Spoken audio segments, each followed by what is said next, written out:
Welcome to the Happier with Light podcast. My name is Lart van Obergen, and in this podcast, scientists will explain how light affects your happiness, the quality of your sleep, your energy, and your health. Today, we will start by taking another deep dive in the world of sleep. Yes, sleep, you say, and why that is and why a podcast regarding light is talking about sleep. That will all be explained by Inge Declercq. Inge is also a science advisor in our Good Light Group. The Good Light Group is a non-profit organization who wants to stimulate the use of good light indoors and get people out of the darkness. Hi, Inge. Welcome. Good afternoon, and welcome to our Good Light podcast. Maybe for starters, Inge, could you just introduce yourself? Who are you? What's your connection with light, and what are your greatest passions in life? Right. So I'm a neurologist, basically, and a sleep expert, certified sleep expert, and by the ESRS. Mostly fascinated about helping people getting a better life through getting a better sleep, of course, and because sleeping and living are two non-distinguishable features and behaviors. Sleep is a 24-hour business. Being awake. And so my passion is really about guiding people through a better life, more energy by optimizing sleep, and of course learning how to care for their own brain health. And I'm doing that partly within my job at the University Hospital in Antwerp, where I'm working in the multidisciplinary sleep-wake team. And the other hand, I've raised my own company, Sleep Well and Stressless, with which I go to companies and organizations to bring that power of sleep into the working world, the workplace, because that's, of course, very, very important. I call that maybe like the macrocosmos, where I can really share my expertise on a bigger level, and the microcosmos and the hospital work. All right. Okay. Well, you say you're a sleep expert. What always wonders me when everybody talks about sleep is that in a recent podcast that I listened, there was somebody telling, okay, one of the key features to having a happy life, even to happiness, is a good quality of sleep. But why is it still in our society that it is kind of macho to say that you don't need a lot of sleep and that sleep is completely overrated? I'll sleep when I'm dead and all that sort of things. How comes that people have a completely wrong perspective on that? I think you should look at a bit both ways. You know, on the one hand, you do have people who desperately want to sleep, but they can't. And that's like the insomniacs, because they don't do much about sleep. They're too much expectation maybe about sleep. And then on the other side, you still do have those who actually can sleep, are perfectly able to sleep, but they won't. They think sleep is a loss of time. And apparently it is in that group that negative health outcomes for lack of sleep will be the biggest. I call them indeed the sleep machos, as you kind of mentioned as well. And I do feel that category is shrinking. You know, I think I do, with all the work I do in the companies and organization, I see the huge interest. There is now more and more raising about taking care of own sleep on very high management level as well. So fortunately, I think those sleep machos are becoming slowly a dying race somehow. So then that's a good thing, because a lot of people, those who think sleeping is a lack of time, they're the ones who will lack of time. They will have a lack of time of their own, because we know that if you don't sleep enough, it might take you up to 55% more time to accomplish your task, your performance, your, let's say, working memory will go down. And there are so many negative health outcomes with not sleeping enough that I think it's still important for us sleep specialists also to help create that wake-up call for specifically those people that they're the ones who will be really in trouble if they continue like that. Well, if you talk about trouble, that is also something that mostly strikes me, is that everybody knows that a good night's sleep is good for you. But what a lot of people tend also to forget is that when you don't get that good quality sleep, there are also a lot of bad things that are about to happen. It seems that a lot of people are not very aware of that. Could you give us some example about what could go wrong with you when you don't have that good quality of sleep? Yeah, definitely. And so what you're talking about is what I call the sleep paradox. Everybody knows that sleep is so important, but still people do so many things that are not good for their own sleep.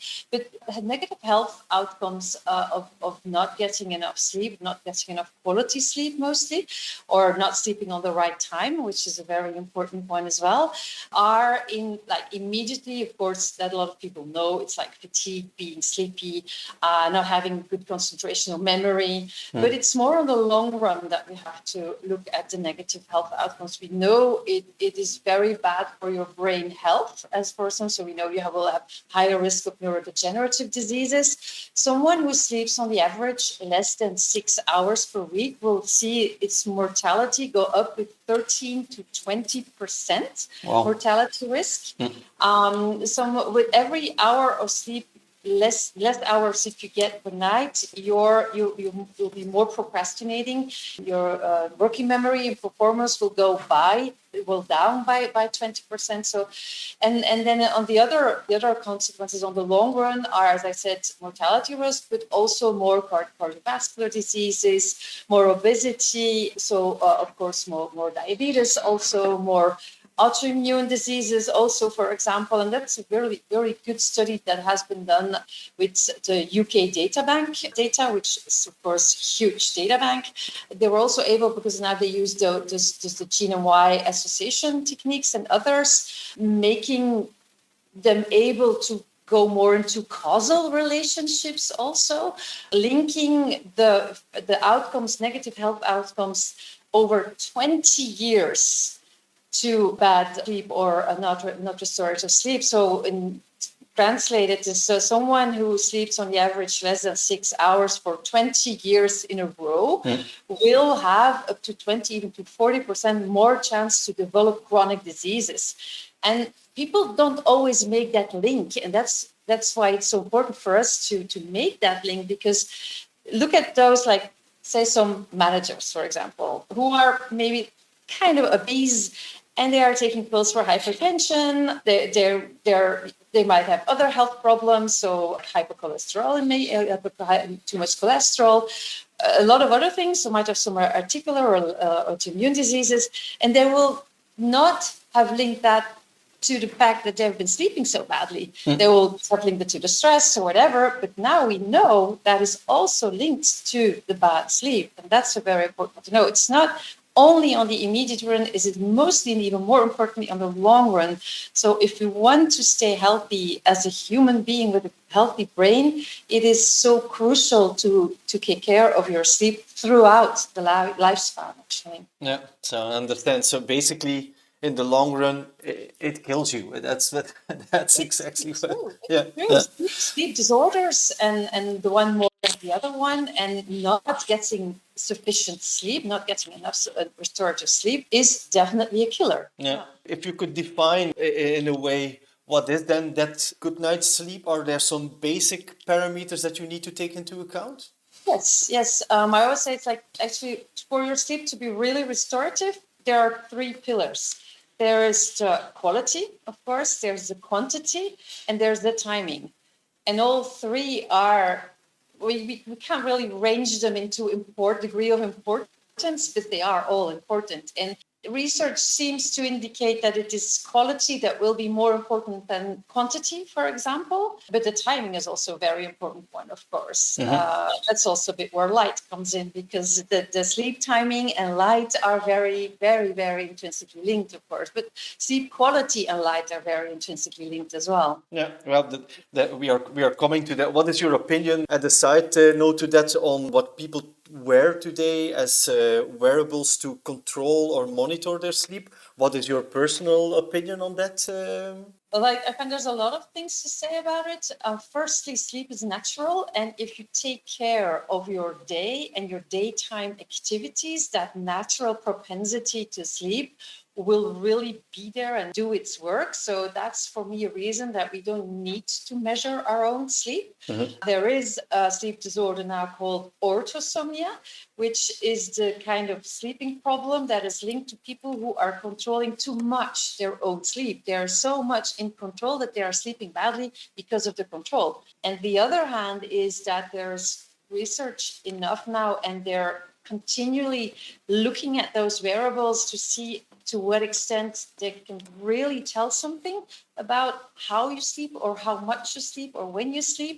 And it's for sure that what we can say is that these wearables will say something useful on how much you have slept. So about the sleep quantity, but they are still not validated to say something useful about sleep quality. Okay. So there's, and that's there's the most recent ones have had a really pretty good match with ambulatory sleep registration. So at home polysomnography, there was a pretty good. So we're getting there, of course. And I think the future of sleep monitoring, and we need sleep monitoring to have a good diagnosis, of course, not for us to control our sleep, not that, but for us and for people to be able to manage the sleep on a good way, on a constructive way. And so one day we will be able to measure it at home, not having to go to sleep lab, etc. We're not there yet, but as for now, they are usually not used on the right way. Yeah, okay, no, I understand. So it's just out of interest that I would like to know. But as you told earlier, of course, this is not a sleep podcast. This is a podcast from the Good Light group, so we are busy in light. Enlighten us in that matter. Why is there such a relevant combination between those two, between light and sleep? How does that specifically work? Well, sleep is, as I said, is a 24-hour business, and we have the sleep-wake cycle, the two states of being alternating each other, being awake neurobiologically and then going to sleep neurobiologically.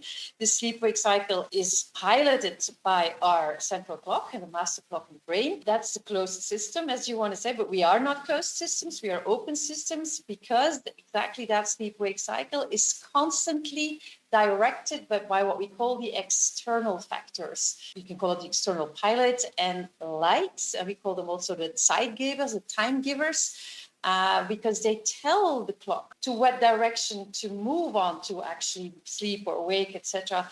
And light is the most important time giver of the whole system, meaning that how much light you have as from the start of your waking states will even influence how your sleeping state will evolve once you're ready to go to sleep. So the light and that's the importance of the good light, the right light at the right time, of course, is so crucially important to maintain a robust sleep-wake cycle. Without the influence of good light, we will not have enough energy, we will not function correctly, and we will not sleep correctly. Because light has, by now we know at least 3 pathways through which light will influence our well-being. And that is, of course, the controlling of the sleep-wake cycle. We know it controls endocrine systems. That's the famous photoneuroendocrine integrative system. And it influences mood and memory. And that's a work of Sami Hattar, etc., through a completely different pathway. So that's why light, the right light at the right time, is so crucial for our functioning overall. Could you say it's a kind of a pacemaker for our sleep than light, or is that a bit too bluntly said?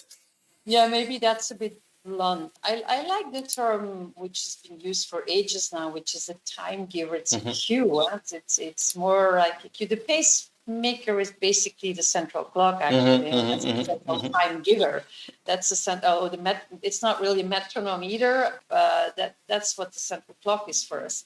Time is a cue, actually. Light is a cue to that internal time. Yeah. In terms of being an individual who has, for example, not too much knowledge and all that, it sounds complicated to take that into account, because I can imagine that people would be somewhat worried, because you have summer, you have winter, where you have less light, more light.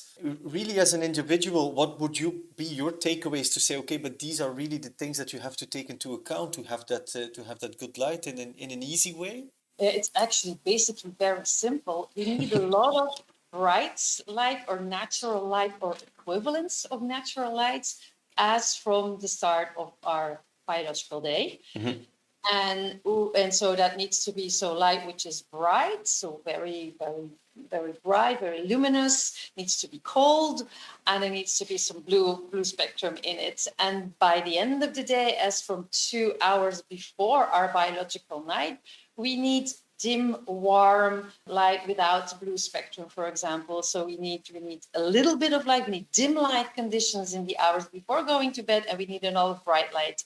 And then, of course, throughout the day, you should have more or less a stimulation of 500 lux throughout the day, or about 2 hours of natural daylight during the day. So it's pretty simple. Put on your own light with light in the morning and dim it and improve your sleep by dimming the light in the evening. So it is basically very simple. It's just that exactly what people do is the other way around.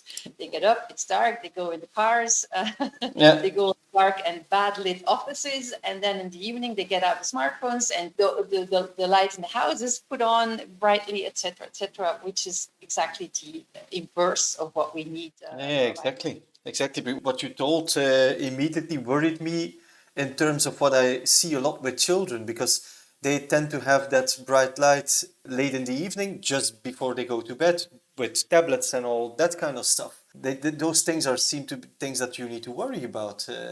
It's not even seeming. That's been really neatly researched already. And there's two aspects, and that counts for teenagers, young children definitely, but also for adults. Is there two aspects to that? Too much exposure to those bright light conditions, which are the screens, even if you put a filter, by the way, will of course disturb that neurobiological balance of getting to sleep, getting awake, etc. So that will very much neurobiologically disturb the sleep, and so also the sleep quality and the restorative power of your sleep. So that will lead to, as we said, bad outcomes. That's one. The second aspect is the mental stimulation, of course, because being active on all those screens is a lot of mental activation. And that, of course, is bad for us also. By another neurobiological way, it will be linked to the dopamine production at the wrong time. Both aspects are to be taken into account. And there is more than enough already research that show that if youngsters and adolescents are too much exposed by the screen times, definitely in the evening, you see worse mental health outcomes, you see worse school performance, you see less social skills, you see more obesity, of course. So it's definitely bad for our growing up youngsters. Yeah, I can imagine. Yeah, our podcast mainly has a goal to explain to a broader audience what our activity is and where we look for the connection for having good light to improve quality of life, because basically that's the idea that we have in the back. If you could have, let's say, 3 easy takeaways for people for a better sleep quality that people really can easily understand, what would those be for you, Inge? Get daylight or natural light as soon as you get up. That's first one. The brighter, the more you lighten up your day as from the start of the day, the better you will, the more energy you have, and the better you sleep. So that's definitely a very important one. Secondly, cherish your sleep and your sleep capacity. And people who sleep badly are usually very negative about the sleep. But the more you stimulate, you use the power of your own positive mindset, which is not esoteric at all. We know that being positive about your own sleep is cognitive self-regulation, is really important to have a good sleep also. And I'd say thirdly, disconnect regularly during the day. A good night's sleep really starts as from the start of the day and really is situated in the day. So the more you will disconnect and be able to release the throttle and really care for even micro pauses, but take regularly the time to resource yourself, and it can be a lot of small minutes, that's fine. The less hyper aroused you will be by the end of the day, so the better you'll sleep also, the more restorative your sleep will be. Yeah. It'd be positive mindset, and it'd be de-stress during the day. So we just killed an important myth saying that let's work hard all week and then we will recuperate from our sleep during the weekend. No.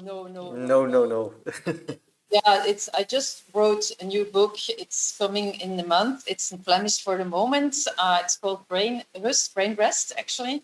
And I do plead, but a very important message I give also is let's stop distinguishing work from life, work time, lifetime, because they are intermingled anyway. Let's start looking for a balance in the whole picture. I think that's so much more important than running, and then think, okay, now is the weekend. No, we don't function that way anymore. That doesn't work. No, definitely. Inge, I want to thank you very much for sharing your expertise with us on our Good Light podcast. And thank you very much also for all people listening to our podcast. If you consider our Good Light podcast as valuable for you, please subscribe to our podcast channel or leave us a review. If you have more questions, don't hesitate to take contact with us at the Good Light podcast at goodlightgroup.org. Thank you very much, Inge, and enjoy your day.